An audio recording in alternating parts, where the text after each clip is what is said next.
Malikura biométrie o ye malidenw ka bugunatigɛ sɛbɛn minɛ kura ye min yirala malidenw na jamana marabagaw fɛ kunu. Malikura biométrie o sela ka sigi sen kan ni fasoden ye sifinaka ma 13 olu ka cɛsiri ye minnu bɛɛ lajɛlen ye subahana mansini dɔnikɛlaw ye. Ni sifinaka nunu kɔni sela ka Mali ka ravɛki dɔnenw ka o bɛɛ lajɛlen traki Faransi cakɛda dɔ la n'o ye Edemia ye k'u sigilen to Mali jamana yɛrɛ kɔnɔ.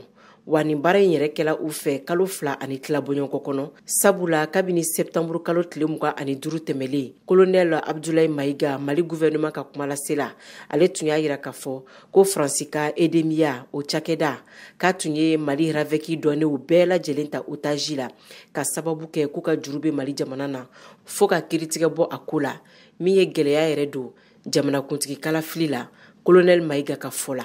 Bi ni sifinaka ma 13 nunu kɔni sela ka Mali ravɛki dɔnenw bɛɛ lajɛlen minɛ Faransi la ka sɔrɔ dɔrɔmɛ kelen ma bɔ. Jamanakuntigi ale kɔni y'u bisimila kunu jamanakuntigiso la bonya ani karama kɔnɔ ni ka tila ka o waliɲuman dɔn. Ni b'a yira ko Mali y'a yɛrɛla tɔgɔlaminɛw sɔrɔ bɔlɔlɔ sira ani subahana mansini siraw fɛ. Mariam Kuyate ka laselikan don ka bɔ Bamako, VOA Bambara tɔgɔ la.